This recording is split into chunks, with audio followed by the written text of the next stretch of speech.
Welcome everyone to the ECES pre-departure webinar. My name is Christian Speedling. I'm one of the study abroad advisors at SUNY New Paltz. Most of you know me by now either through emails or in person. And you're meeting for the first time Katie Ford, who is our representative from Charles University. She'll introduce herself in a bit more in a second. I'm going to share my webcam, I think, just to show you guys. Hello.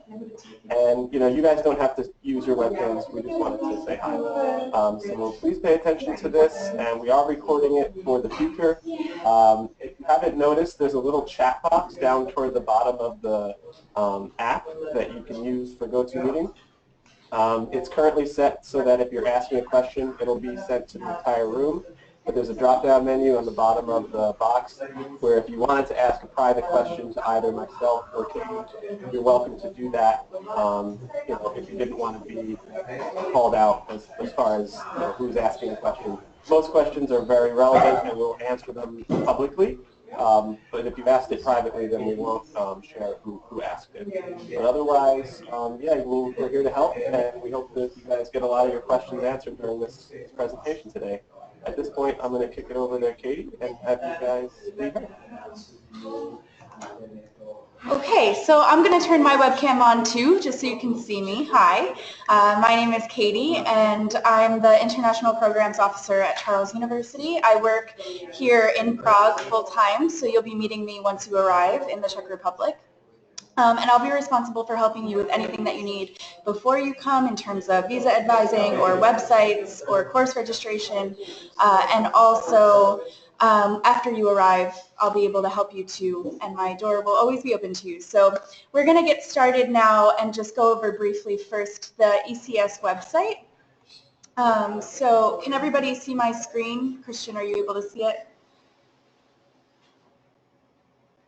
Sorry, I muted myself again. Yes, I can see it perfectly. Great. Okay, so the first thing I'm going to touch on is, like I said, the ECES website, which is this page here. So I've already sent you all instructions on how to register for our website, but I'll go through it again so that way you can see the step-by-step process. If anybody has any issues registering for the website, please just send me an email with your name and also your date of birth so that way I can just double check that everything is correct in our system. Usually it's just a really simple error like this, and we can fix it for you. So the first thing to do to register is to click register in the top right-hand corner. And so you'll be asked to put in your first name and your family name or your last name, and also your date of birth. So just as a sample, we'll register me. And then on the next page, you'll be asked to choose your login name or your username and also a password. Your login name can be pretty much anything. It can also be your email address if that's what you want to use. And same with your password. So we'll go with this. And my usual username and password for these samples, as you can see. So once you click register, hopefully you'll get a screen that looks like this that says you've been successfully registered, and then you'll be able to log in. So you can go to the top right-hand corner and input those details that you just created and click login, and hopefully you get a screen that looks like this. So right now you'll be brought to the My Courses page, which will be empty because you haven't registered for courses yet, but once you've registered for courses you'll be able to see your schedule here. If you click on Me, you'll also be able to see the details about you. So it should have your correct date of birth and also your login details so that you can write them down, make a note of them. The most important page for you guys for right now is this Spring Students 2017 page. So on here, you'll be able to see pretty much everything that you need to know in terms of pre-departure information. A lot of this you have already actually received from me or from Christian via email, but this is a permanent site for you to check out throughout the process so that you can get all of the correct information that you need. So for example, the first document here is the pre-departure guide. This is the document that I've sent to you via email. This is a really comprehensive guide that we've been compiling, and we update every semester to provide you with the most up-to-date visa information, but also most up-to-date information about the program. So if you haven't already read through the pre-departure guide, I encourage you to do that, because most often the questions that you have will be answered by the information in the guide. Of course, if you have questions that are not answered in the guide, I'm more than happy to answer those for you. The next document is this visa application sample form. So this is a template that you can use when you're filling out your own visa application, and this is something that I'll be going through step by step in just a little bit. The rest of this information has to do with course registration. I have already all of your housing applications, so you don't need to send that. You also have a link here to the Spring 2017 calendar. It's the same calendar that's within the pre-departure guide, but this is the version that's on our website. Also, here you have the form to submit your arrival details. So this form we use to collect the flight numbers and all of that good stuff, so that way we can provide transportation to you on arrival day. And I'll explain a little bit more about that later. And you also have some information here about course registration, which will begin on December 4th. I'll explain how that works during this webinar, and you'll also be getting plenty of information from me via email prior to that date. And the last thing here on this page is a link, actually it says Spring 2016, but it's the 2017 Facebook group. So if you haven't already joined the Spring 2017 Facebook group, I encourage you to do so, because this will give you a chance to connect with all the other students studying in the program. We currently have 117 students registered for the spring program, and so there's definitely more than just the students coming from the SUNY institutions. So this will give you a chance to connect with all of those in advance. And if you have any questions, as Christian mentioned, as we go, I'll be checking the chat box, but we'll pop back over to the presentation. So the first thing that we're going to go through, really step by step so that you are perfectly clear on the process, is the check visa application. It looks like a lot of things are required, and it's true that there are a lot of individual documents, but once we go through it, hopefully you'll see that most of it is fairly easy to put together, and hopefully I can answer all of your questions. So the first document that we'll go for is the visa application form. So that's this here, the sample visa application. So if you have your blank application form in front of you, which Christian has already sent to you, then you can pull that out and you can fill it out as we go along. Otherwise, there's a link to the blank form on the website and also in the pre-departure guide, so you can download and print a copy later. Katie, can I just check in here? Yeah, absolutely. Everyone that's on the call here and anyone listening at home on the recording, the application that you're looking at now is already uploaded to your application checklist, so your SUNY New Paltz application checklist. It's in the attached documents tab, which is in the lower left-hand side of your checklist, as well as the affidavit, which we'll get to in a little while, just in case you weren't sure. I didn't email it to you. I attached it to your applications. Okay, great. So yeah, you definitely have it in a lot of places, because like I said, it's also on the ECES website here, the visa application form. So it's important that you download that and print a copy. So we'll start going through. For number one, and just a note, for the whole application, you should be writing in blue or black ink in block capital letters very clearly as possible. Number one will be your family name or your last name. Number two is your surname at birth. So this only applies if your last name has changed. If it hasn't, then you can leave it blank. Number three is your first name and also your middle name, as long as it appears in your passport. So one of the things about Czech culture is that most Czech people don't have middle names, which means that on most Czech forms there's no place for a middle name. So in this case, they ask you to put the middle name in the first name line. But like I said, you should only put the middle name there if it appears in your passport. Your name should be exactly the same as it is in your passport. Number four is your date of birth, and note that this should be in day, month, year format. In any form that you're filling out for your visa application or also for the university, all dates should be written in day, month, year format. Number 5 is your place of birth. So this is the city and the state should be written out, not abbreviated.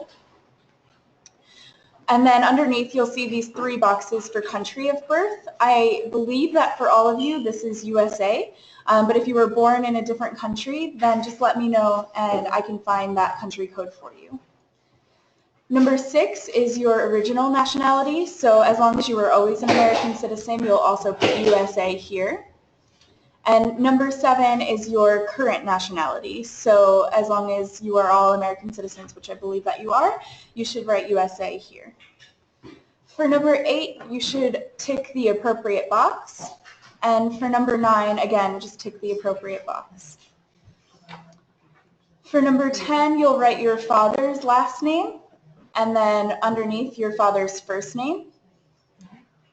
And for number 11, you should write your mother's last name, and that's her current last name, not her maiden name, the one that she currently has legally, and her first name in the line underneath.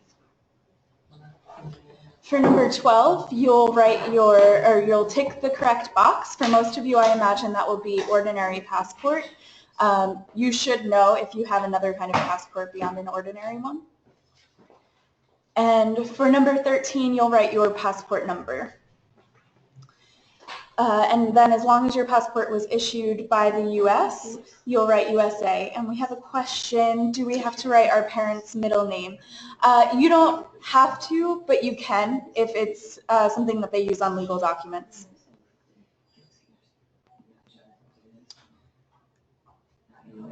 For number 15, you'll write your date of issue, and again in day, month, year format, and that's the date of issue for the passport, which is information that can be found on the information page of your passport. And number 16 will be the valid until date. Now, if you have a passport which expires before the end of 2017, please let us know because it might be that you need to renew your passport before you do this. Hopefully all of you have passports that expire after the end of 2017. For number 17, most of you will leave this blank, and especially if you've never lived in another country aside from your country of origin or the US. For number 18, your current occupation has to be student for the purposes of this application. Even if you have another part-time job or a full-time job, for this it will be student. And then for number 19, and Christian, correct me if you see a mistake, but they should be able to copy this information directly, right?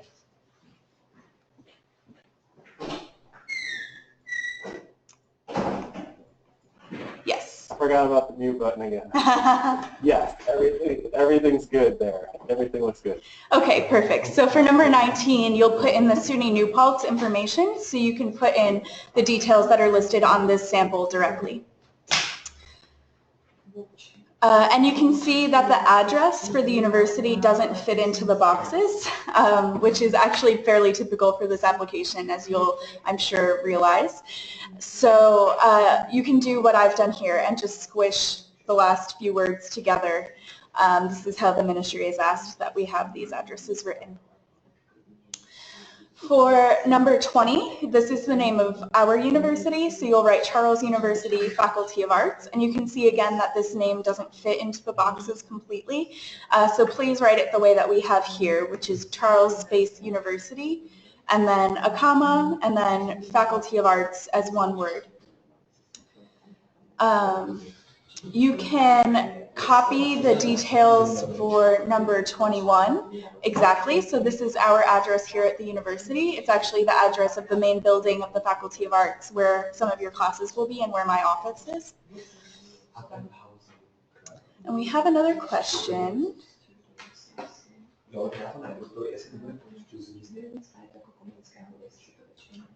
Okay, so the question is, if you've just renewed your passport and haven't received it in the mail yet, will the passport number be different and which number should you use? Yes. So if you plan to travel to the Czech Republic and apply with the new passport, the number will be different and you should wait until you have that passport to submit the application. Otherwise, the documents will not match. The number before Hawk Drive is 1 on the application. So yeah, if you're waiting for a new passport to come in, wait to have that passport before you submit your application and fill out the passport details on the form, because the information will change from your old passport. And if anybody doesn't have a passport yet, you really need to do it now, right now, and probably expedite it too. If you've already renewed it, Sarah, I think you're probably okay with 4 weeks, give or take. But you definitely, if you haven't renewed or you don't have a passport at all, now is the time. Do not wait. Yeah. Okay, so back to the application. After you filled in these details for 18 through 21, as long as you've never stayed in the Czech Republic for longer than 3 months, you can leave number 22 blank. Number 23 is the address of the dormitory where you'll be living, the Kamenskeho dormitory, so you can copy this information exactly as it is. The street is Parlejova 6 is the number in the next box. Number 24 will be blank for you all because your postal address is the same as that of the dorm.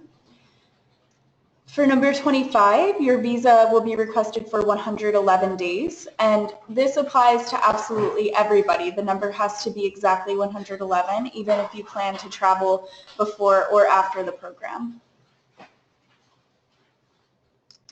For number 26, you can leave this blank so long as you've never had another Czech visa.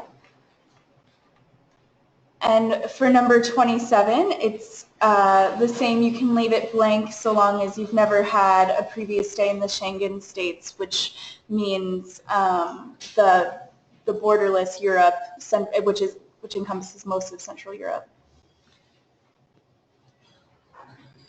And then we'll move on to the next page. Number 28, your purpose of stay is study. And again, this applies to everybody. You have to tick the study box. Number 29 is your date of arrival, which is January 30th, 2017. And again, make sure that you write this in day, month, year format. And your date of departure is May 20th, 2017. And again, in day, month, year format. So even if, like I said before, your number of days the visa is requested for is 111, which corresponds to these two dates here. If you plan to travel before or after the program, that will not be covered by your student visa in the Czech Republic. That will be covered instead by the automatic tourism visa that you have as an American citizen, which means that you can be in the Schengen zone for 90 days out of every 180 days. So you have an extra 3 months either on the front or the back end, which doesn't count for the time that you have a student visa, but also will not be covered by your student visa. Okay, so number 31, your place of entry in the Czech Republic, for most of you it will likely be Prague, so Praha. And then for number 32, your means of transport will likely be plane, unless you know for sure that you plan on taking a different method of transportation already. For number 33, this is the inviting legal person who's the director of our program, Jitka Stepničková. So you can just copy the information here all the way through the email address exactly as it is. And you'll see here that the university name is written the same way, Charles University, and then Faculty of Arts is one word with a comma in between.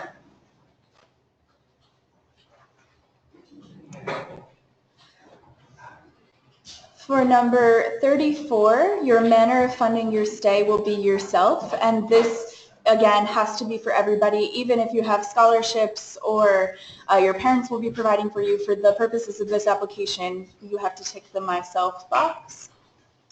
For number 35, the means of support during your stay is likely just cash and credit cards. We don't recommend that you bring traveler's checks as they're really obsolete and most students don't find them too useful. And then at the bottom you'll also tick here travel and or health insurance, and the date that you put into this box you'll get later when you buy the insurance, the health insurance, and I'll go through that as well. So we have another question. Do you have to pay for the visa as a student? You do not have to pay for the visa, although you do have to pay for Czech health insurance, which I'll explain to you in a little bit. And also if you're unable to go to your appropriate consulate to drop off your application and pick up your passport afterwards, you'll have to pay the mailing fees. but there's no visa application fee as such.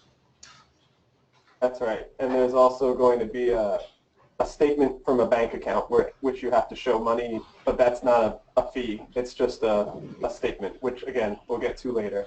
But no, the actual visa itself doesn't cost you anything. Okay, so we'll go to the next page. Number 36 and 37, you can leave blank unless you have a spouse or children. Even if you leave these blank, though, you need to include the page within the application. So be sure to include that, even if there's nothing written on it. And then onto the last page for number 38. This is your home address, so your permanent address. Which you should fill in the boxes, and again, you should spell out the state, not abbreviate it. If for some reason your address does not fit into these boxes, which is possible, the ministry has asked you to just write or continue writing the address in this space next to telephone number under the boxes. For number 39, you'll put your telephone number, so the telephone number that you're reached at, your cell phone number probably, and remember to put +1, which is the country code, and then the full number, including area code. And we have another question for latecomers. Is this application online, and will these be written down anywhere? Yes, so what I'm going through now is the sample visa application, which you can find here on the ECES website under visa application sample form. So you can access this after you've logged into our website. And the blank application is online for you in your SUNY application and also on this page, this visa application form. So you'll have to just download this and print it out to fill out the application. So for number 40, you'll put your email address, and again, this is the email where you're most easily reached, so that way the consulate can get in touch with you in case they have any problems with your application. And at the bottom, you'll put the date when you fill out the application, again in day, month, year format, and your the place where you've signed it, and then in the next box, you'll put your signature. So this is the whole application form. There's other documents that we'll go through, but does anybody have any questions about this form before I move on? Yeah, Christian, I'll send you a copy of the sample for sure. So we have a question, when is the latest we should drop off the application to the consulate? I'll go over this as well at the end, but the application processing time is up to 60 days, and sometimes it really does take the full 60 days. So you should submit this as soon as possible, absolutely as soon as possible. If you already have all of your documents completed, you can submit it this week, but definitely before the last week in November, because after that time you've entered the 60-day period before the start of the program, which means that we cannot guarantee you will get your visa before the start of the semester. So the next question, do we have to submit this in person? You can submit it in person, and that's actually the best way because it means that you've delivered it, you know it's gotten there, and you've not had to put your passport in the mail. But you can also mail it if you don't have access to your consulate quite easily. So I'll explain that when we get to the end of the application, exactly how you go about submitting it. When we sign our name at the end, do we date it with month or day first? So again, it'll be always day, month, year format when you're filling out forms for the Czech government or for the university. So actually, the date that I have on the sample is today's date, so you can copy this exactly if you're filling it out now. Okay, so we'll go on to the next document of the application, but feel free to continue asking questions as we go, and Christian and I will continue reading them. So the next document that you need to include in your application is this document confirming your purpose of stay. This is a document that we've put together for you that Christian will be sending to you in the mail. So it looks like this, and at the bottom on your copy will be a round blue stamp and a signature. This document will also contain your name, date of birth, and nationality in these spaces up here at the top. Please, before you submit your application, and actually as soon as possible once you receive it, check over the document. I know that Christian and I have both checked it, but again, check it yourself too, to be sure that your name matches the name that's written in your passport. So that way all of your documents are consistent. And again, make sure that your date of birth is correct, and it will be in day, month, year format. Yeah, you guys, I sent these out via UPS. I emailed you about that probably a little bit over a week ago, and I would say most of you probably have it by now, or let's put it this way, it's been delivered to most of you at this point. So if you haven't received a UPS envelope with this info in it, it's probably at your home address, which is where I sent everything. So check with your parents or whoever's at home to make sure that it was received, and have them check over the name and the birthday, and maybe remind them that the birthday is going to be day, month, year, for sure. Yeah, and if you see any errors on this paper, please let Christian or I know as soon as possible, because we have to send you a new copy before you can submit your application. The next document that we'll go over, Christian, I think this is a question for you. Is this the paperwork that they picked up at the office? So, sorry you guys, the students who are New Paltz students, yes, this is the paperwork you picked up at the office. Sorry about that. The non-New Paltz students, I sent this to your home address via UPS, unless you contacted me and told me a different address to send it to, which some of you did. And if you did, then I sent it to that address. If you didn't, it went to your home address. If you're a New Paltz student, it's either still at this office or you came and picked it up. This is the paperwork that you picked up at the office.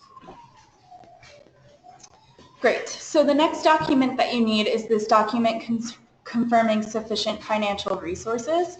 So this means that you need to copy the front and back of a credit or debit card, which is in your name. And this copy needs to be notarized. So that means that a notary will confirm that this is an original copy of the card, and it belongs to you. Sometimes in the U.S., notaries will think that this is strange to ask them to notarize a photocopy, and some of them actually won't do it, won't just notarize a photocopy. So if that happens, if you get to a notary in your town and they refuse to notarize it, in the past students have had success just writing this statement, which I have on the slide here, which is, I certify that this is an original copy of my credit or debit card, and then you can sign that statement in front of them, which is written on the photocopy, and they'll notarize that, which means that you still get the notary stamp on the document and everybody is happy. So this is one of those things that's sometimes problematic, and it's just a difference between what notaries here might do and what notaries in the U.S. will do. But it's good for you to know in advance that you might run into some pushback when you go to the notary initially with your photocopy. Probably most of you will encounter that pushback, so it doesn't take very long to just write that little statement on the photocopy. You might as well just start with that, and I'm sure it'll be fine. New Paltz students, we have a notary in the Center for International Programs that will be happy to notarize your documents, so don't feel like you have to go and find one. We have one here. Non-New Paltz students, there's probably notaries on your campus in a lot of different departments. If you can't find one, they also usually reside at banks or post offices. Okay, so the next document is actually connected to the copy of your credit or debit card, and this is the one that usually students have the most questions about. So I'll try to explain it as best I can, but please pop questions into the chat box if you have any. So this is a bank account statement, which must be issued by the bank, so either an online statement or one that you get from a bank branch in person. The account must be in your name, and it must show a balance of at least $3,000 US, which is the approximate equivalent to this 55,000 Czech crowns. If you do the conversion today, which I've done, I know that it actually is a little bit less than $3,000 US. So you might wonder why we're telling you to have $3,000 in the account, but this is because actually we've been told by the New York consulate that it has to be a minimum of $3,000, and also because exchange rates can fluctuate. So by the time they process your application, it might be that your $2,200 balance is not enough. So absolutely you should have this minimum balance in the account. The other thing is that this account should be tied to the card which you photocopy, which must also be in your name. This document does not need to be notarized, only the copy of the credit or debit card needs to be notarized. So I'll move on, and if you have any questions, again, pop them in the box. The next document is another one that was sent to you by us and then by Christian, so either you've picked it up or you've received it in the mail. This is your proof of accommodation, and the form looks like this, without the Post-it note. Where the Post-it note is will be your name. And so on this document, I've actually put little Post-it flags where you should insert your address, your passport number, and where you should sign at the bottom. So this is the accommodation contract that you have with the dormitory here, and you've received 2 copies in Czech and 1 in English. The one in English is for you just so that you know what the contract says.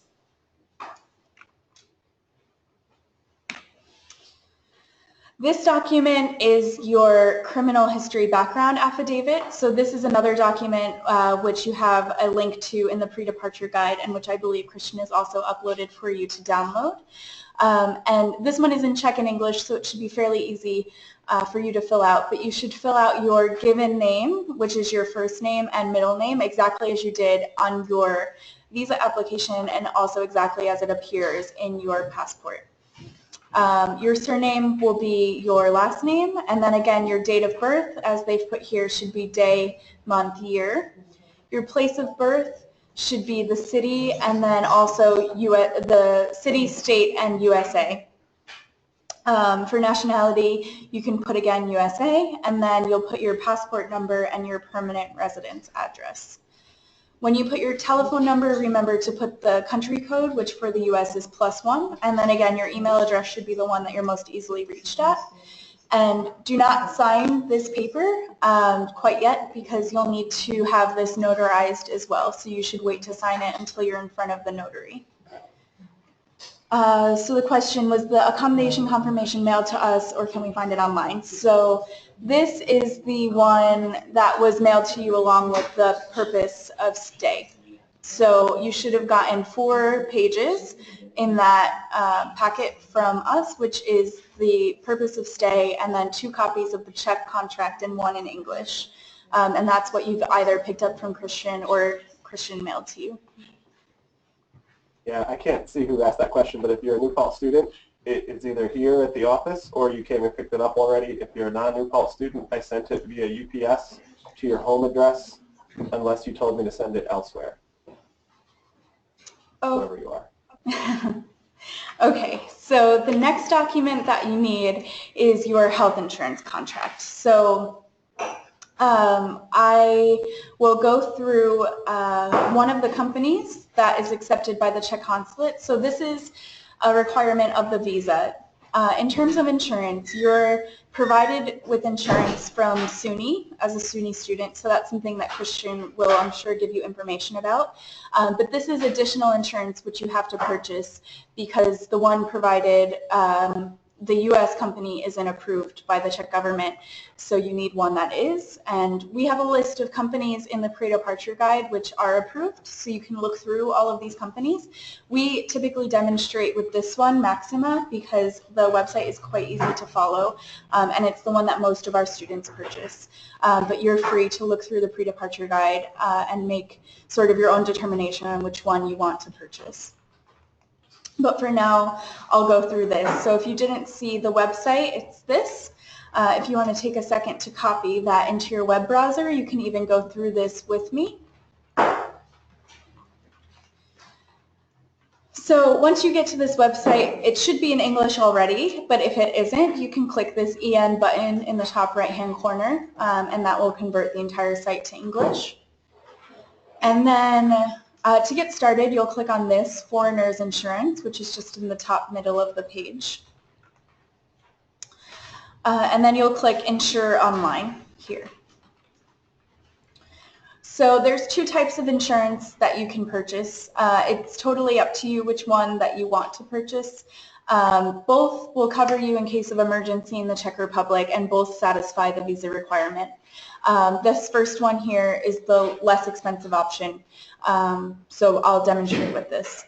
Make sure also that as long as you're under 26 years old, you click this I am a student younger than 26 because this will give you a lower price. And click continue. So once you get to this page, you'll click 4 months. That word is the only thing that doesn't translate for whatever reason on this page, but it means months. And you'll click the policy start date, which should be January 30th, which is the start date of the program. So this insurance has to cover you for at least the length of the program. So most students do start date January 30th, and then for 4 months it covers you just until the end. So you'll see that it auto-populates the expiration date.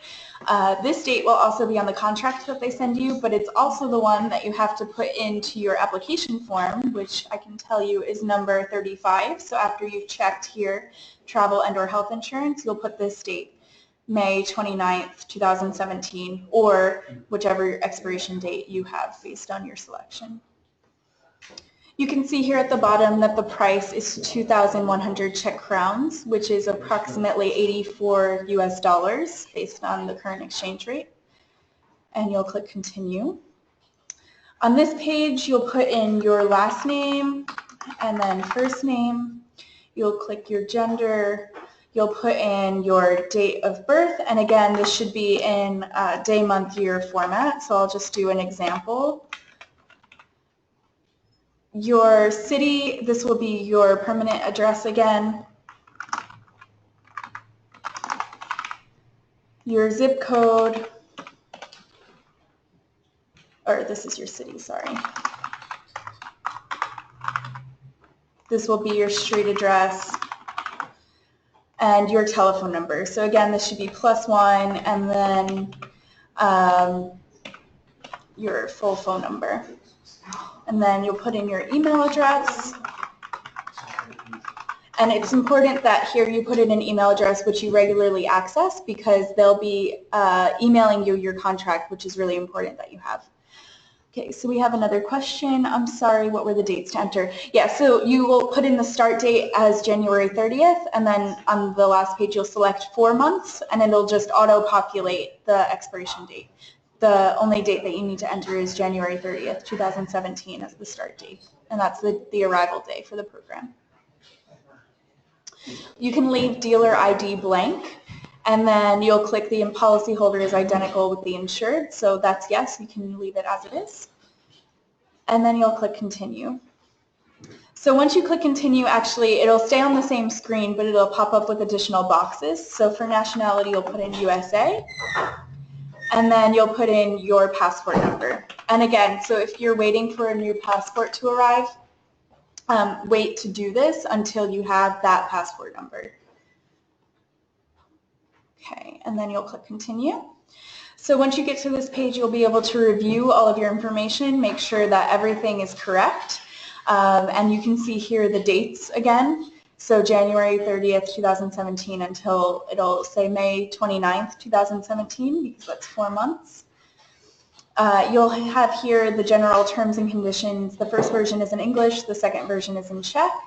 And then you'll click I confirm that you've read the terms and conditions and that your information is correct.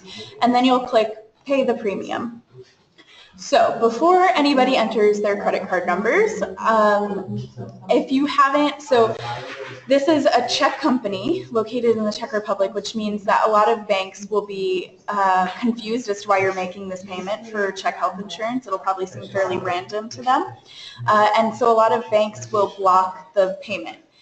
Thinking that it's fraudulent. So before you make this payment, it's really important that you call your bank or credit card company to let them know that you'll be making a payment for around $85 or $90 to a Czech insurance company.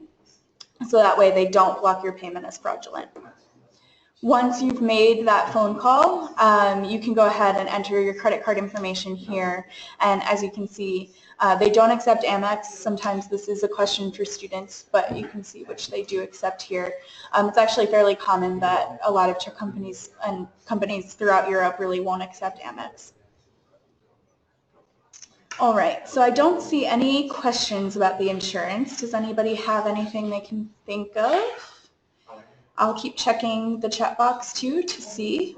So once you've paid the premium, you'll get a screen where you can download the contract directly on that screen. You'll also get an email with the contract as a PDF attachment. I recommend that you forward this email to me because this way I can keep your contract on file for two reasons. One, in case you lose track of it before you submit your visa application, I can send you a backup copy. And two, in case you need it in Prague, hopefully you won't, but in case you need it, then we'll have a copy of your emergency health insurance here. Okay. So that contract that they'll email you is also the one that you need to submit as part of the visa application. So that's the last document that you need as part of your visa application. I'll just explain briefly about submitting the application. So as I mentioned, it takes up to 60 days for processing the visa application. You'll submit all of these documents. In addition, you will submit your original passport, 2 copies of the photo page of your passport, and 2 passport photos, which are something that you can get taken fairly easily at a CVS or Walgreens or something like this, which you'll need to submit as part of the application. We have a question. Okay, so we have a question about housing before the program starts. I will get to that just as soon as we finish the visa application stuff, so as not to confuse everybody. So once you get together your passport photos, you should make a photocopy of everything, and actually you should photocopy everything twice. One for the consulate, which is required. You have to submit all of the originals plus a photocopy of everything, 2 photocopies of the passport data page. And you should also keep a photocopy of everything, especially of your passport photo data page, for yourself. When you're submitting really important documents like this, in general, in life, you should always keep a photocopy of them on hand, just in case, just to have them. So that's important. So if most of you will have permanent addresses, I guess, in New York. So that means that you will apply at the New York consulate, which is actually located on East 73rd Street in New York City. But if you have a different permanent address than in New York, you can see, and I'll just open the pre-departure guide quickly. You can see a list of where you're meant to apply on page 5. So this shows that students from New York will apply at the Consulate General in New York, but if you're from a different state, you might have a different consulate, so make sure that you check that. For the New York consulate, and actually for all consulates, if you can't go to the consulate in person, you will need to mail your passport and application, and that passport and application should be put into a USPS express mail envelope, and it should absolutely have a tracking number. So that way you can track to be sure that your passport has arrived safely at the consulate and that it hasn't gotten lost in the mail, because obviously it's a really important document for you. You'll also need, if you can't pick up your passport once your visa has been approved, if you're not close enough to New York City, you have to include a prepaid self-addressed USPS express mail envelope, also with the tracking number in your application, so that way the consulate can mail back your passport to you once your visa has been approved. The visa is actually a sticker that goes inside of your passport on one of the visa pages.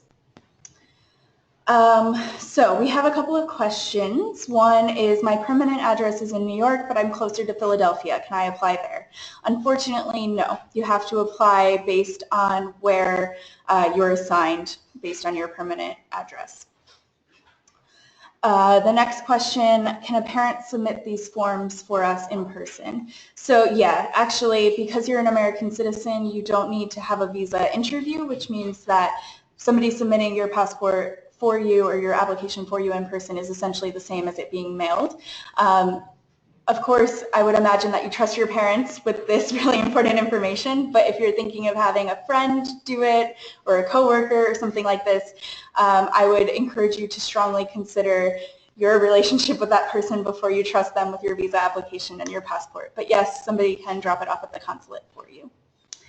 And so, yeah? If you don't mind. Thanks. I'm just going to kind of reiterate what she's saying here is that you can mail this stuff in yourself, but if you decide to do that, there's two things to think about. Number one, you might want to have myself or Katie or both of us look over your application for you. And in order to do that, you would need to scan everything and email it to us. We're happy to look at everything beforehand. You know, we're not experts, so we might miss something. And if that happens and you decide to mail everything, you know, it's possible, like if you forgot to sign a form or if they decide that one of your documents isn't right, they're going to end up mailing everything back to you in the envelope that you gave them to mail back your passport, and then it's going to restart that process all over again. So at the very least, you need to have one of us check it out so that we can see if we notice anything that's missing or it's incorrect. And then the second thing is you have to make sure that you mail it with a trackable, traceable U.S. Postal Service Express Mail envelope. On the Czech consulate website for New York City, they specifically say that it has to be U.S. Postal Service Express Mail. I have had students do this with other visas for other countries, and their passports and their entire application was lost in the mail. So please don't be one of those people. Make sure it's traceable and trackable and that you can put it in the right type of envelope, as well as giving them the same type of envelope to return your passport to you if you can't go down in person. All that being said, if it's at all possible for you to make a day trip to the city to do this, that's preferable, even if you have your parents do it, like somebody asked, because then they'll look at your application quickly with you there, and if they notice something off, they'll allow you to fix it right on the spot, as opposed to having to go home and do it all over again. Yeah, so what Christian said is exactly right. The best situation is that you apply in person, and especially because most of you go to school in New York, well, you all go to school in New York, and most of you also live in New York. If you'll be home for Thanksgiving, for example, and your home is closer than Binghamton, then you can drop it off then. But yeah, the best is to drop it off in person. Of course, if you can't, you can mail it. And as Christian mentioned, I'm more than happy to look over a scanned copy of all of your documents ahead of time. Just with eyes of experience, both of us have looked over several visa applications in the last few years. And so usually we can see if you've made a mistake. It's the best situation. And I can speak from personal experience because, as you probably guessed, I'm not Czech. I'm from New York as well, and I dropped off my visa application in person before I came to the Czech Republic, and I had made a mistake in my application, and they told me right then, and I fixed it in New York City before they took the application. So it is a good thing to do. Okay. Here. So, sorry, Katie, I saw some questions. These are actually coming in really hot right now. So if you go to the consulate in person but won't be able to go pick up the passport in person, will you have to bring a U.S. Postal Service Express for them to mail it back? Yes. Yes. They want to be able to mail it back to you if you can't come and pick it up. And then someone else asked, oh, there you go, Lauren. She asked the whole room eventually. Is Thanksgiving weekend too late? No, it's not too late. However, they are closed on Thanksgiving, so you got to keep that in mind. And you know, it's possible that they might be pretty busy on that Friday. So you know, if you do decide to go on the Friday after Thanksgiving, the consulate in New York is open from 9:30 in the morning until 12:30 in the afternoon. It's only a 3-hour window for the visa. So you'll want to get there before 9:30. Honestly, you want to get there at like 9 just to be ready, just to be there, because that's a popular day for a lot of students to drop their stuff off, for sure. Okay, and another question, if you won't be able to go back after they check your visa. Oh, so that's in relation to the envelope. Perfect, yeah. So if you can't pick up your visa, for example, you know, in January, then yeah, you should include the envelope. And we have another, how will you know if your visa is ready to be picked up if you want to pick it up in person? So they should email you. Most of the time that happens. Sometimes it doesn't. So if by the end of the 60 days from when you applied you still haven't heard from them, you can call them or send them an email. The New York consulate is actually one of the friendliest, so that's lucky for most of you. And they usually are able to tell you that they have it ready. And if you drop it off in person, they actually give you a little code, and there's a spot on the New York consulate website to actually check no pun intended, you can check which check visas have been processed, and you can like look for your code.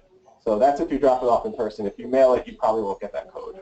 Right. But you can always call or email them. And to the person who has class, we're recording this and you'll get a YouTube video later. So have a good class. Okay, so I think that's all of the questions we have about the visas, and so I'm going to move on to the rest of the pre-departure information. But if you have any more as we go along, please drop them in the chat box or send me or Christian an email, and we'll be happy to answer those for you. So the next bit of information that I have is about the ECES program in general. So now that you've gotten the visa application out of the way, we can focus on the fun stuff. So I've highlighted a couple of important dates, the first of which is obviously the official arrival day, which is January 30th. So somebody asked a question before about arriving before the 30th, which I can answer now. You can arrive before the 30th. That's totally up to you. The only thing about, there's two things. One, we only can provide transportation to you from the airport to the dorm on the 30th. So if you arrive before then, you'll be responsible for getting yourself from the airport to the dorm. But of course, I can provide you with recommendations on how to do that, taxis or transport services or even directions on the public transit. So if you want those directions and recommendations, please let me know. The other thing is that if you want to stay at the dorm, you'll have to reserve your place. So please email me as soon as you know that you're going to be doing this and the exact dates for which you need to stay, and I'll contact the dorm on your behalf to reserve those dates for you. And for those extra nights, you'll be responsible for paying for them yourself at the dorm when you arrive. So the fee is, or was this semester, it was 375 Czech crowns with an ISIC card, and I'll explain what an ISIC card is in a bit, or 500 Czech crowns without one. If I get updated prices, of course I'll send them out to you, but that's what they were as of September. And keep in mind that this price does not include the breakfast that you'll get during the regular semester, so it's just something to keep in mind. But yeah, it's absolutely possible to start at the dorm earlier, provided they have space. That's why it's important you tell me as soon as possible if you want to come early. So after the official arrival day, you have 2 days of orientation on Tuesday and Wednesday, and I'll go through a little bit what that might look like. And then after that, you'll start your pre-semester Czech language and culture course. This is the required ECES course, which is before regular classes begin. So for the first 2.5 weeks, you'll be doing only Czech language. And for this class, you'll earn a full 3 credits. And I'll explain what your options are in a little bit. On Tuesday, February 7th and 14th, you'll have full-day day trips in the Czech Republic. So you'll have a bit of a break those weeks in your Czech class, and you'll be going with all the other students to places within the Czech Republic. And then after that Czech class ends on February 20th, your regular semester begins. So this is when all of your other classes will start, and your Czech class is then over. And I don't think, yeah.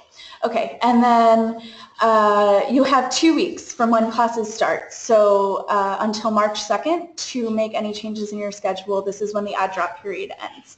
So after March 2nd, you cannot make any more changes to your schedule, and anything that's listed on your schedule will be on your final transcript. So it's an important note only because a lot of people, we don't have a withdraw option, so it's important that you recognize that it's vital you craft your schedule before this date, but you do have time to sort out your schedule after course registration.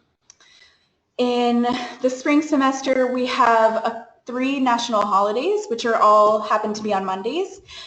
So we have to make up some of those classes a bit on Fridays. So usually we only teach classes during the regular semester, Monday through Thursday. The exception to that is the Czech course, which is taught Monday through Friday.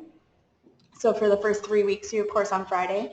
And then we have these 2 Friday courses, which will be Monday schedules on Friday, April 7th and April 28th. And these classes are mandatory. They are makeup days for the Monday classes that you'll be missing. But actually, you sort of net positive here because there's 3 Monday holidays and 2 Friday makeup days. So when you're planning your schedules, be aware that if you have class on Mondays, you'll have class on these 2 Fridays as well. So we have a question. If for holidays like Easter, a class is canceled or excused. Yes, so that's that Monday, April 17th is Easter Monday. So that's a national holiday in the Czech Republic and the university is closed. Monday, May 1st is Labor Day, I believe. And Monday, May 8th is Victory in Europe Day. So these are national holidays as well in the Czech Republic. And the second to last week of class, May 9th through 12th, you have this reflection week. So the only difference about this week is that you'll also be attending workshops in addition to your regular classes, but you'll get plenty more information about that when the time comes. The only thing to keep in mind now is that that Friday you will also have workshops to attend, so you shouldn't plan to be out of Prague that day. We always have a farewell party at the end of the semester, and then the end of the semester is May 19th, and the departure day is May 20th. So again, you can travel after the program if you'd like. This is something outside of your student visa, but you have 90 days in every 180-day period to travel in the Schengen zone. So you can utilize that if you'd like. You're responsible for getting yourself to the airport on the 20th anyway. If you want to stay later in the dorm, again, you can just let me know, or you can book that actually at the dorm after you've arrived. In terms of course registration, this will begin on December 4th at midnight, but that's midnight in Prague time, which means that it actually begins at 6 p.m. on December 3rd on the East Coast. Sorry. Okay, so I have another question. Yeah, so in terms of absences that are not for national holidays, like medical illnesses or religious holidays, things like this, we do have a specific policy about that, which you'll receive once you arrive, but we can excuse absences, of course, for medical issues with a doctor's note or for official religious holidays. And that's information that you'll absolutely get at the beginning of the semester. So keep in mind that spaces in our courses are given on a first-come, first-served basis. So when registration begins at 6 p.m. on December 3rd EST, I encourage you to be online at that time to register for the courses that you really need or want, because we can't guarantee anybody places in any course, and it's all done on the website. So because of this, sometimes the courses fill up before everybody who wants to be in the course gets in the course. So the first thing is that I encourage you to get extra courses approved in advance of registration. So this means that you have some backups in mind in case all of the courses or some of the courses that you want or need fill up before you can get to them. And the other thing is that if the course fills up before you can get into it, and you still sign in for it, you'll be automatically placed on a waitlist system. So that means that if enough people drop out of the course, you'll be automatically added to it anytime before the end of the add drop period. So usually what happens is when course registration first begins, the courses fill up pretty quickly, but then as we get closer to the semester and then after the semester begins, during add drop, some spaces open up. So it doesn't mean that you definitely won't get into the class, but I definitely recommend that you get extra courses approved to avoid disappointment or credit transfer issues, anything like this. So we have some questions. Will you email us when the course list is available? Yes, absolutely. So on the ECES website, and I'll go back to that, when you're signed in, you'll see here this course schedule page.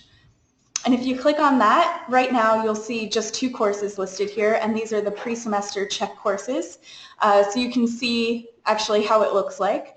So in order to register for courses, you'll click on the course title, and then you'll click sign in here, and this will sign you in for the course. Right now, if you try to sign in, it'll tell you it's not currently possible, but after course registration begins, it'll sign you into the course. So once all of the courses are listed on the website, you'll be getting an email from me along with other instructions about exactly how to sign in for courses and reminders about course registration. And the next question I think is for you, Christian. How do you get billed for credits, and do you register at your SUNY campus too and pay tuition to your home campus? Okay, so that's a complicated question. I'm going to try to answer it for each type of student. All SUNY students, no matter what SUNY you attend, will be registered for tuition only at their home campus. So if you're a New Paltz student, that'll be at New Paltz. If you're a Binghamton student, that's at Binghamton. So you'll pay tuition only to your home campus. Every student will be registered at SUNY New Paltz for your program fees. Financial aid will apply to both of those things. I'm going to send a lot more information about bills at a later date. We have not begun registration yet for the fall, for the spring, so there is no bills yet. You're kind of still in a holding pattern. Just for now, really focus on the visa for now. That's going to take up, the most of your time for the next couple weeks, and trust me when I tell you that you will be getting a lot of information about bills and how to pay them at a later date. But for now, just know you're always registered at your home SUNY campus for tuition. Great, thank you. So this is the information about course registration, and again, like I said, you'll also be getting plenty of information from me about exactly how to register for courses, what that will look like, and plenty of reminders before it happens so that hopefully nobody is disappointed when registration begins on December 4th. Okay, so the next is arriving in Prague. So like I said, the official arrival day is Monday, January 30th, and the ECES program provides transportation from the airport to your dorm only on that day. And in order to utilize this free transportation, you have to send your travel details to me by January 15th using that online form, which looks like this. And again, it's linked to on the Spring Students 2017 page. And it's this Google form. And if you open this, you'll see the place to put in your name, your email address, your flight number, or if you're taking a bus or a train, your bus and train numbers. And then we ask for your airline, so if you're flying British Airways or Lufthansa or whatever, put that here.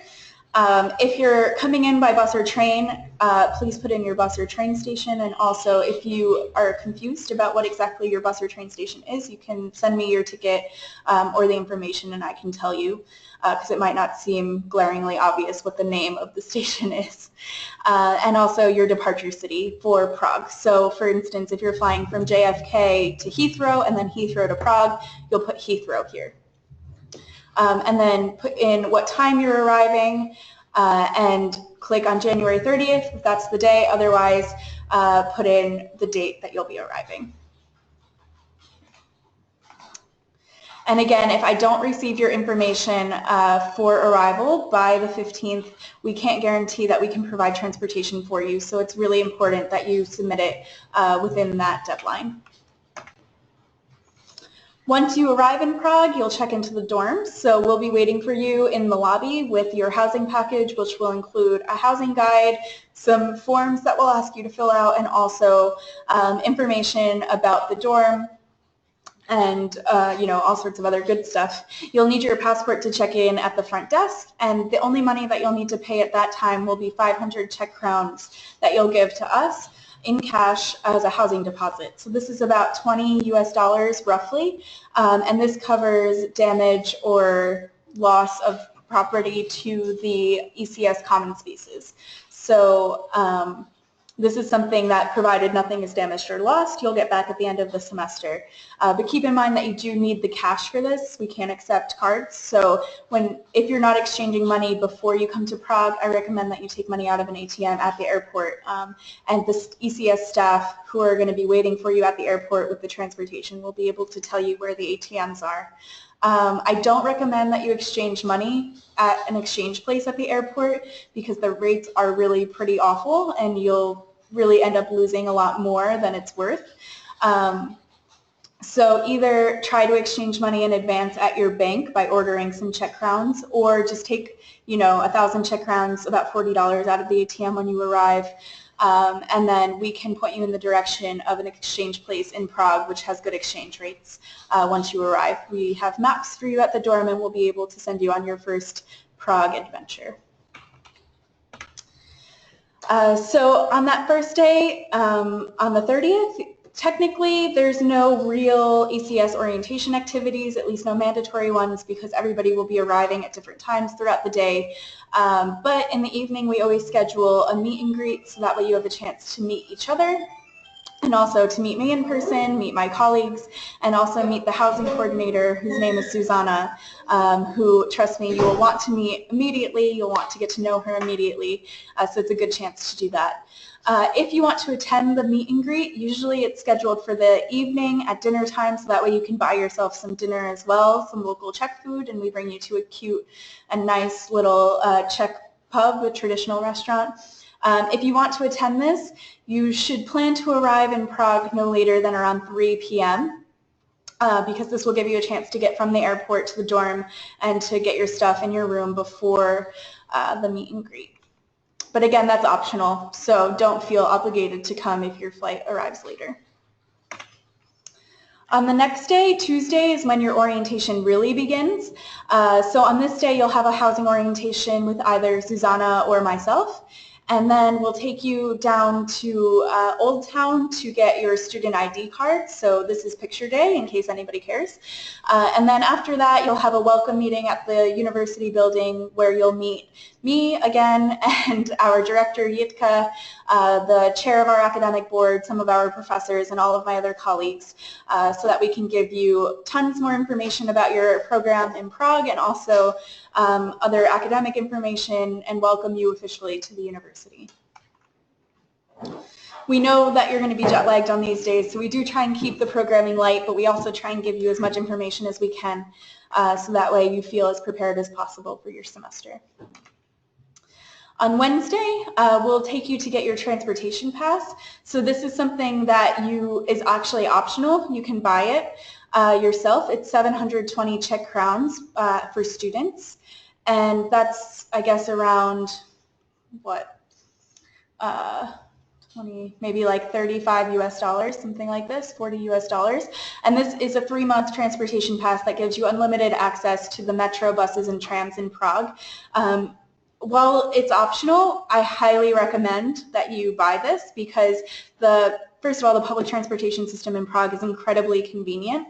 And also, if you decide to go sort of time by time with transportation passes, you'll spend way more than you would if you just bought this 3-month pass.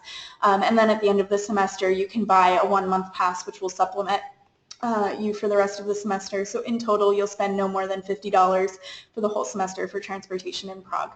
And we schedule this during orientation as an optional activity, but again, I encourage you to come with us during this time because this way we send one of our student assistants with you to help you buy the passes. And I'll be honest that not all of the people that work at the transportation offices speak English. So it's useful to have our student assistant with you on your 3rd day to help you translate and get the correct pass. In the past, students have gone on their own because they didn't want to come with us, and then they ended up buying something more expensive by mistake, and you can't get refunds.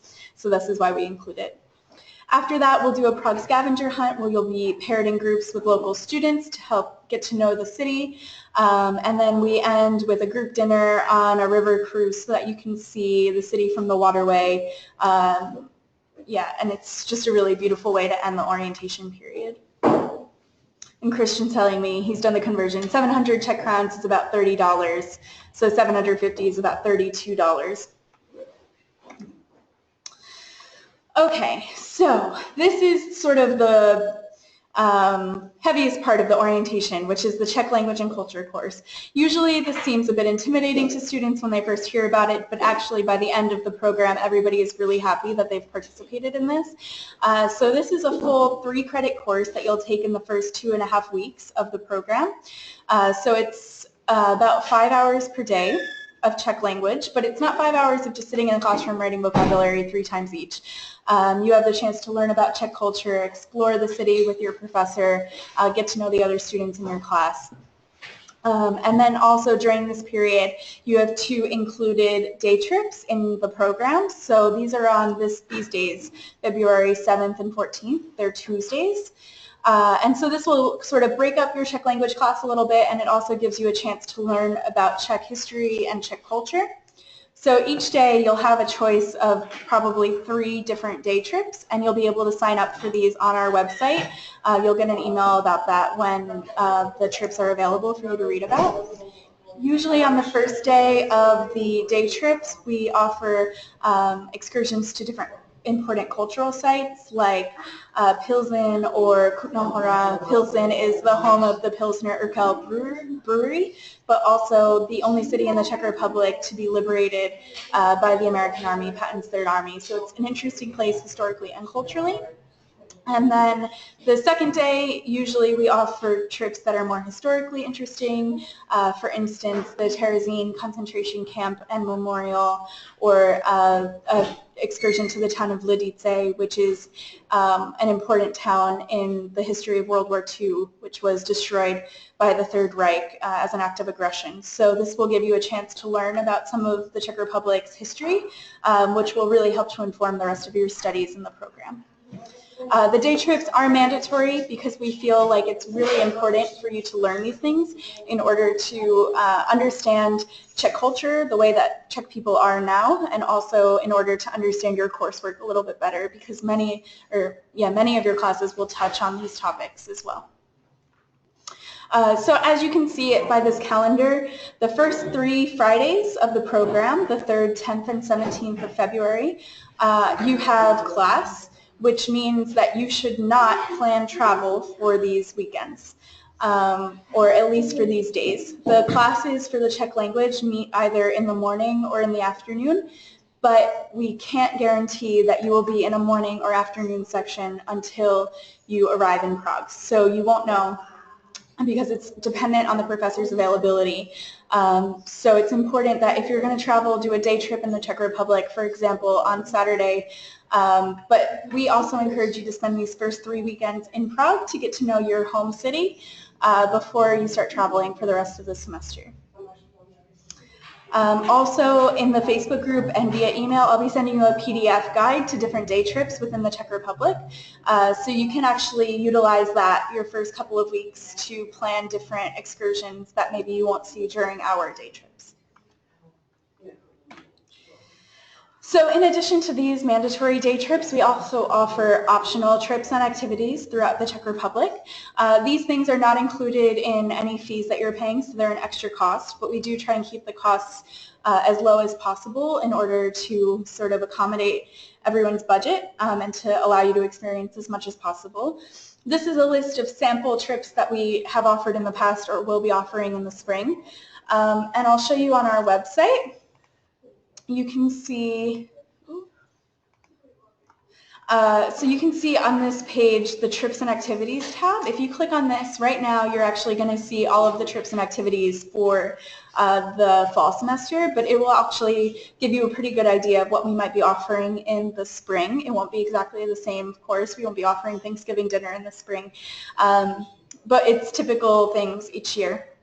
And so you'll see all of this information, the dates, the prices, how many places there are, and you'll be able to register for all of these activities after you arrive in Prague. So you won't be able to sign in for anything ahead of time because you'll actually have to pay for the trips and activities when you sign up.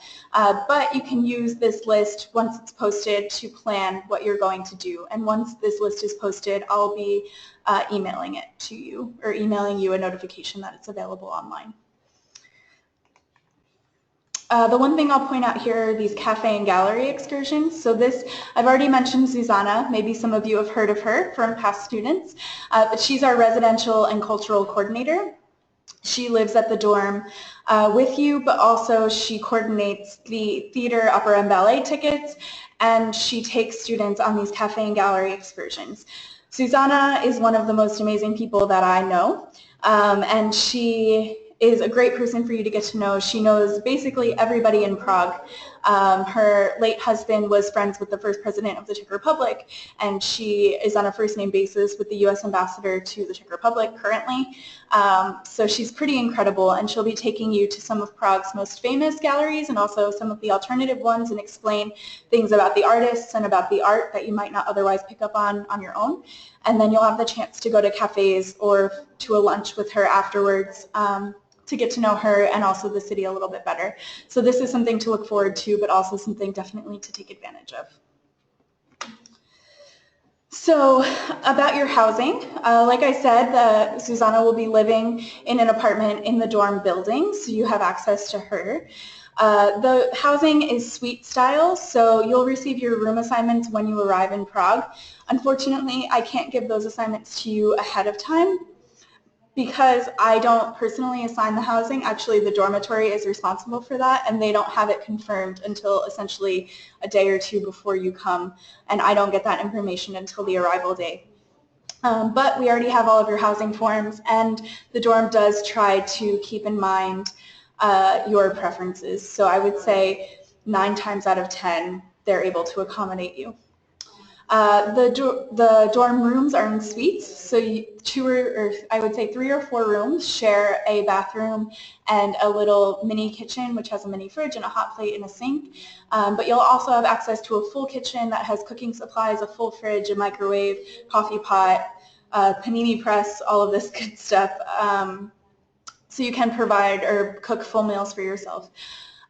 Breakfast is provided Monday through Friday, and you also have, in addition to the community room with the kitchen, exclusive use to a laundry room and a study room in the dorm. In terms of cultural considerations, these are some things that our students have mentioned they wish they knew before they came, so I'll just mention them to you now, but maybe it'll pique your curiosity so that you start researching some things about Czech culture before you arrive, which I think is a good idea. The first thing I'll mention is the notorious Czech openness to strangers.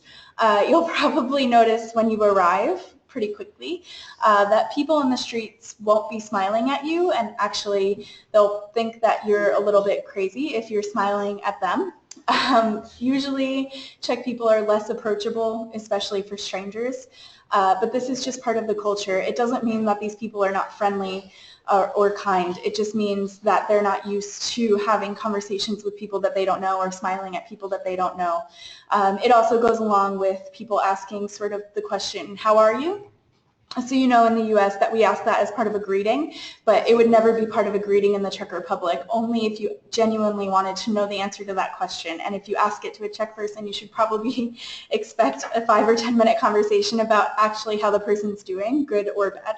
So this is one of those Czech cultural quirks that I'm sure you'll notice immediately, and that usually takes students by surprise and can almost seem a little bit offensive, but it's normal. It's part of the culture, and it's actually pretty endearing after you get used to it. The other thing is restaurant etiquette. You'll notice this again pretty much as soon as you arrive, and even at the meet and greet that we do. It's not so much of a service society here, so the waiters and waitresses won't come over to your table 20 times asking how your food is or if you need anything else. Their purpose is to bring you your food and then bring you your bill, and that's essentially the extent of it. So the flip side of this is that also the tipping culture isn't as strong here. You're not expected to tip 15 or 20%. Usually it's a rounding up situation. If you tip at all, maximum 10%. So this is something that probably you'll end up liking a lot. When I go back to the U.S., I always struggle to tip 20% because it feels like so much after you've been in the Czech Republic. But a lot of, and even sometimes with myself, it seems fairly rude, like the waiters and waitresses just don't care, and it's just not the case. They're just not trained or used to having to be uber friendly to get high tips. On public transport, you'll notice that people won't be talking or won't be talking very loudly, and you'll also notice when a group of American tourists gets on a metro or a tram because you'll hear them before you see them. And it's the stereotype, but also sometimes it rings true, mostly because the trams are otherwise so quiet. So keep that in mind when you're walking around Prague, even on the sidewalks, but especially on public transit, that it's expected that you stay sort of quiet and controlled. And then the last note I'll make is something that you'll be hearing from a lot more, or from us about a lot more, but in terms of academic differences, you'll find that the way that classes are taught here is probably a lot different than what you're used to at home. So the style of learning here is much more independent than in the US, which means that when you look at the syllabus for each class, you might notice that there's only 1 or 2 assignments for the whole semester, and it'll seem like those classes are really easy. But actually, in some cases, they might even be more difficult because the professors really expect a lot of independent research and learning from you. They expect you to do all of the mandatory and optional readings. They expect you to show up to classes and seminars prepared to be involved in discussions. And so it might seem easy and like you want to load your plate up really high when you look at the syllabi, but I encourage you to really go through them and see what the professor is expecting from you before you create your schedules, so that way you know what to expect from the class. Our professors love teaching for our students, and they're used to teaching American students, so they're also used to answering questions, but they're not going to go out of their way to answer your questions unless you've asked them. So it's important that you stay in touch with your professors, and it's something, again, that we'll talk to you about when you get here during the welcome meeting, because this is the way that you'll be successful in these classes, to be open with your professors, to ask a lot of questions, to be active in class, and to do really all of the work, including the readings. And then I just have some practical considerations for you. So these are some brief notes that are important for you before you arrive to Prague. The first is that you should call your credit card company and your bank and let them know that you'll be traveling. This is something that I mentioned about the insurance as well, but before you actually come to Prague, you should definitely call any credit card company and any bank that you might use a card for to let them know that you'll be traveling in the Czech Republic, but also that you might be traveling to other countries as well. It happens that if you don't alert them to this, that they might think that charges you're making abroad are fraudulent, that your card's been stolen, and they'll block the card. And this is tragic for students coming from the US, because sometimes the banks won't give or won't mail you a replacement card. They won't give the card to your parents. It might leave you without a bank card for a week, 2 weeks, 3 weeks. And really, it's just a big pain. It's not worth going through, so definitely be sure that you call your credit card company. The adapters. So Europe has different style plugs than the US does. These plugs, I'll Google image to show you exactly what they look like.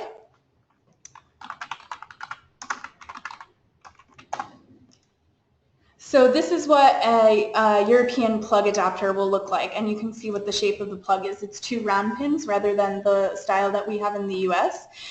So these are small, they're fairly inexpensive, and they're fairly easy to lose. So I encourage you to get a couple of them just to keep in your bag, in your room, and for when you're traveling.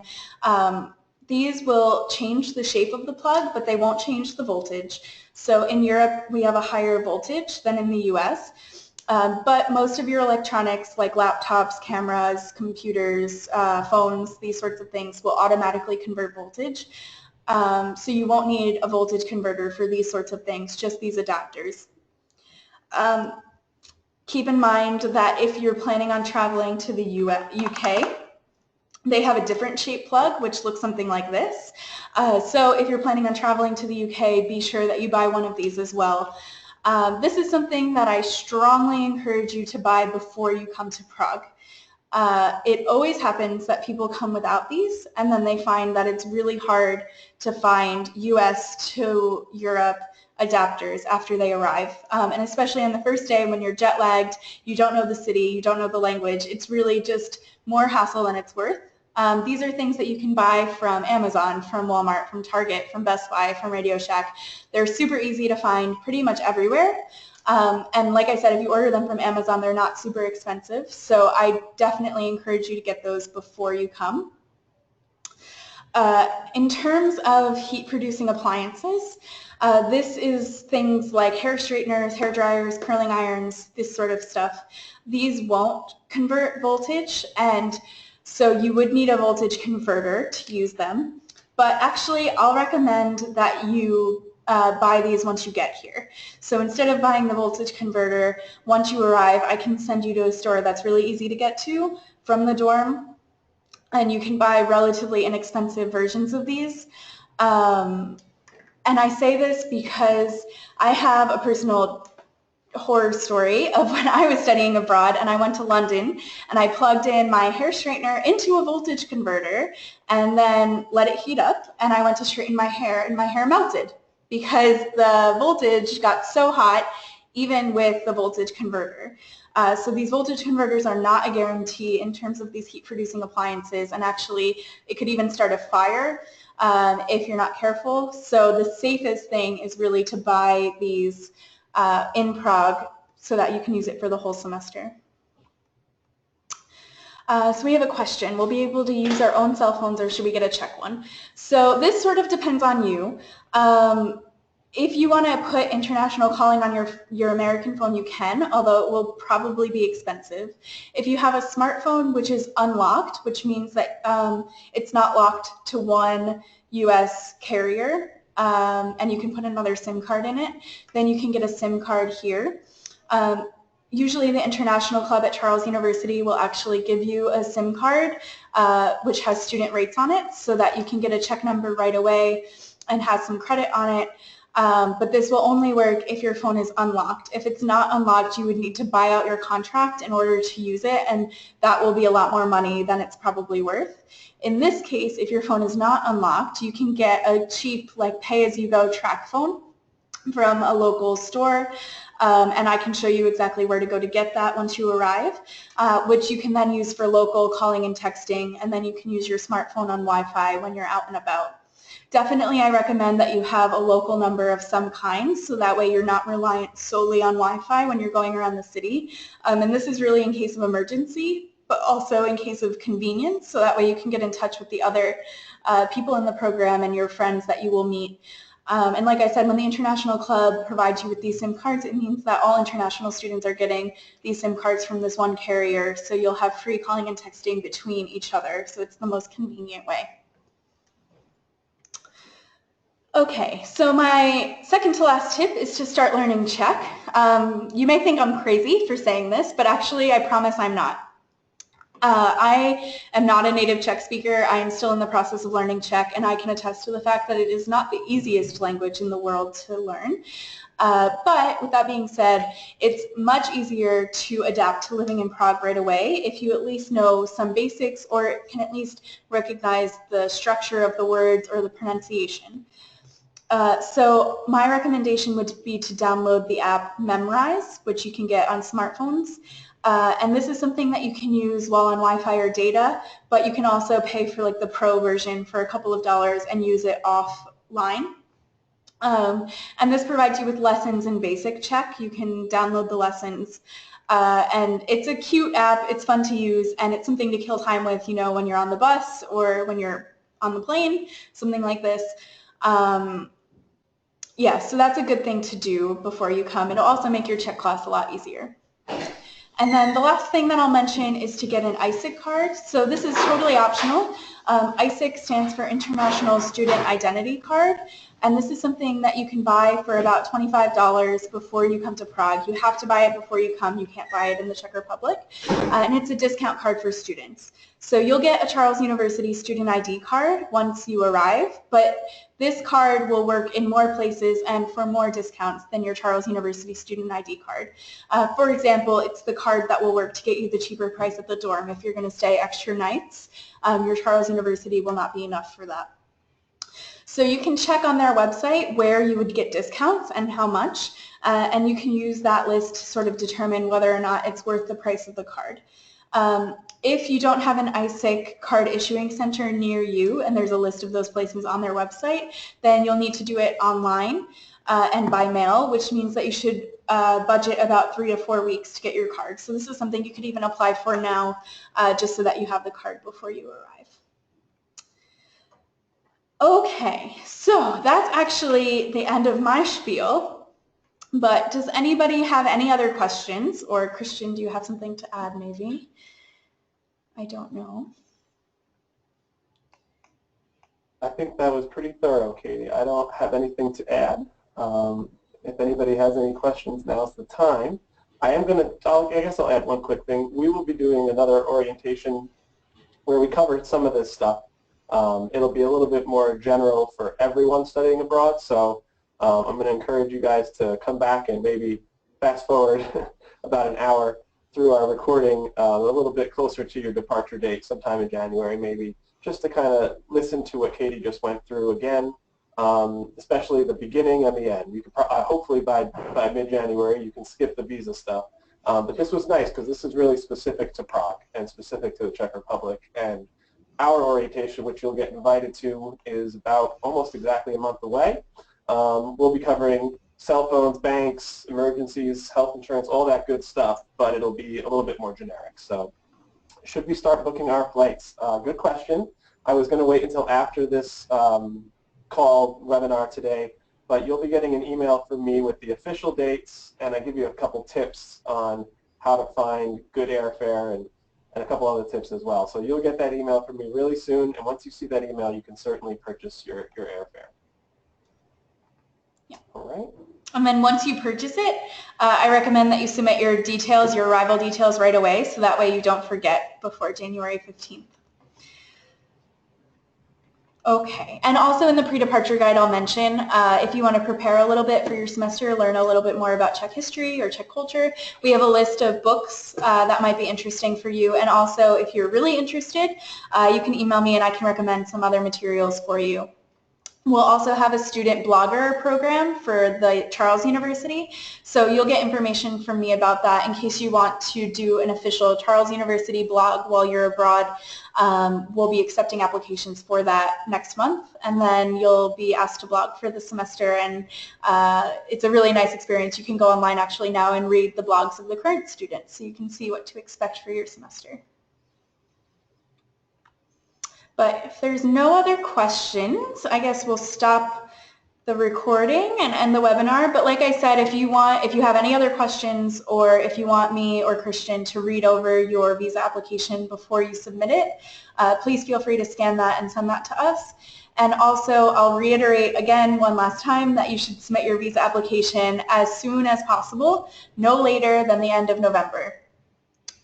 If you submit it after the end of November, there is no guarantee that you will get your visa before the departure date. That's really important to keep in mind. We unfortunately can't really do anything on our end to expedite that process for you. So really the best situation is to apply before the end of November, so that way you don't even have to stress about it. All right. So thank you all for coming. I hope you have a good day. Happy election day. Bye.